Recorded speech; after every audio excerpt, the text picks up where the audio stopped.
going to walk us through about active storage overview.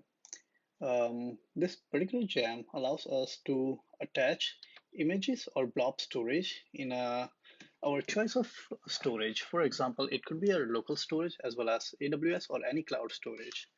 So let's get started. Let me create a new project in Rails. So code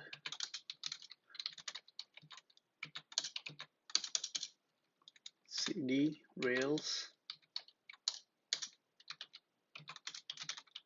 Okay, I'm going to create a new repository here, and for the new repository, I'm going to run a command Rails new and name of the application. Let's put this as image upload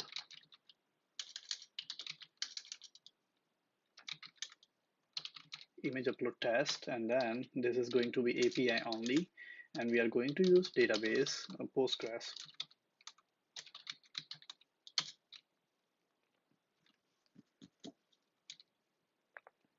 Okay, let me show you that I already have Postgres running. I have a Docker container image for Postgres.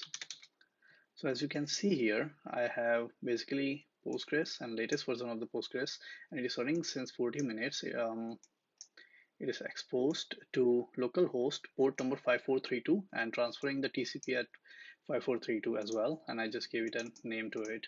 So let's get back here, cd into our image upload test. Let's open it in a code editor. Oh, before we do that, after doing that, right, what we have to do is basically we need to install a gem, or before we do, let's test the Rails server. So for that, we need to do rakedb create. So for some reason, I'm getting an error on rakedb create command. If you know how to fix this, let me know. However, even after running this command, it still creates. And if you would like to validate, we can go ahead and validate that. So let me log into this running container using this command here. So we have docker exec -it interactive container ID, which we can see here. I'm saying psql and -u is a user and Postgres. So while doing so, now I logged into Postgres. So as you can see, for L, it lists all the different um, databases that I have here. Okay, so I do not have image upload test. Okay, so let's do one more thing. Rakedb migrate. This should do the job. Interesting. Let's say rakedb create rakedb migrate. Okay, let's see.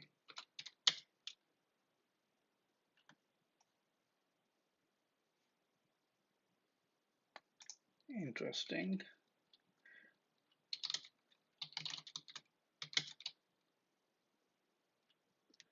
Okay, so let's test this. Okay, so I'm getting the same error here. Ah, I know why. We need to configure our development environment, and we need to point the configuration to this running Docker container. So for that, we need to modify the code. All right, so within the in the config, we have database YAML. In this YAML, we need to add all the different setup. I'll give the command. If you have the Docker version running, I'll also provide the details about that. So what I'm saying is I have a username Postgres, the password is Postgres, and the host name is localhost, and port is 5432. So let me save this, and then we can get started with Rails db create. Like I mentioned earlier, I should get an error. Okay, and then rakedb migrate. Okay, so rakedb migrate work, and I can go into the running Docker container. I can list all the databases, and as you can see here, image upload test underscore development, which we did not have earlier. So now the second step is this is the setup part. So up until now, what we did, we created a new Rails project. After creating a Rails new project, we added configuration for development environment, and we need to make sure that we have a Postgres database running up and running. Okay, so I have a Docker container and I'll give the command later on. Let me just give it to you right now before I forget and then go through that command. So what I have here, I'm saying Docker run, the name, I'm just giving a name. I'm saying -d, then I'm passing the port number. This is the internal port number and this is outer. And I'm saying v is like I'm basically creating a persistent storage. So we don't want to store anything within the container, because if we delete the container, all the data we have will be lost. So let me show you here. As you can see here, we have PG data, right? And the path is basically on this particular path, all the persistent data. So for example, today, if I were to delete this container, I can still retain my data because it lies on this particular path. So similarly, we need to assign a variable. This is environment variable that we need to assign to the Docker container of Postgres. So Postgres password, Postgres user, and then this is the name of the image that we are pulling from the Docker repository, DTR, Docker Trusted Repository. So let's get going. Now that we have that, basically, I can run this command here. Let me run this first, Rails s.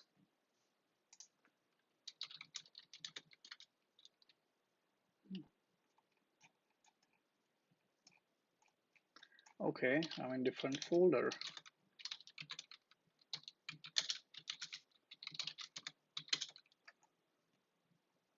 Okay, so it should work. Yep. All right. So now what we have to do is let's go through this documentation, right? In this documentation, it goes through different things. So for example, on setup, it says we need to run this command here. Okay, so let's run that command. I'll close the server for now. We have bin -rails /rails active storage. It's not very easy to type and talk at the same time, so please bear with me. We installed it, and now what I'm going to do is I'm going to create a model. Okay, and the model will be a user model.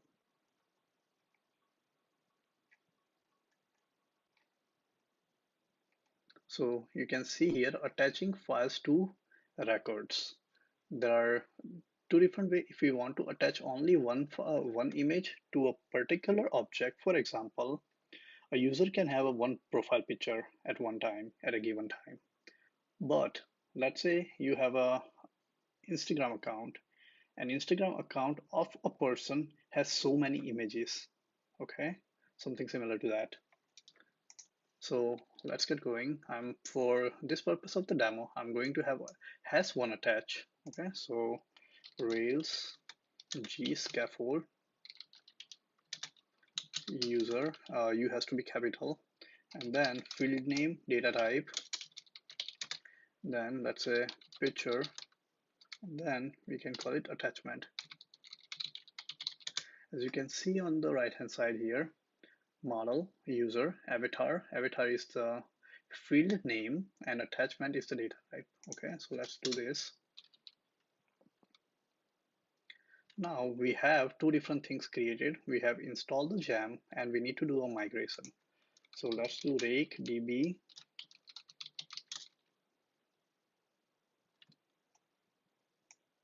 I'm really sorry. I don't know why this thing, I didn't saw that before. Okay, we did that, and let's see here. So let's connect to our database. We have image upload.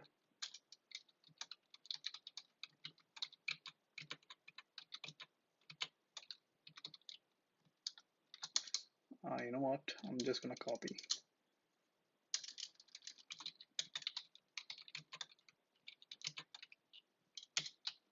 Okay, now let's do list all the storage. Now I'm going to do select star from active storage attachment. As you can see, for now we don't have anything. Hmm. Okay, so as you can see here, we have a 0 rows here. What are we going to do is next we are going to create one user. With that one user, we are going to attach one image. Okay, so let's get going.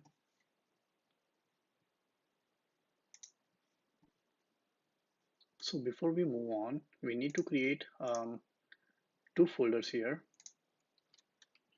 We can have assets here. So let's create one. Under assets, we can create images. And within images, I can add couple images here. Reveal in Finder. So now I'm going to add images there. Let's say cat 2. Okay.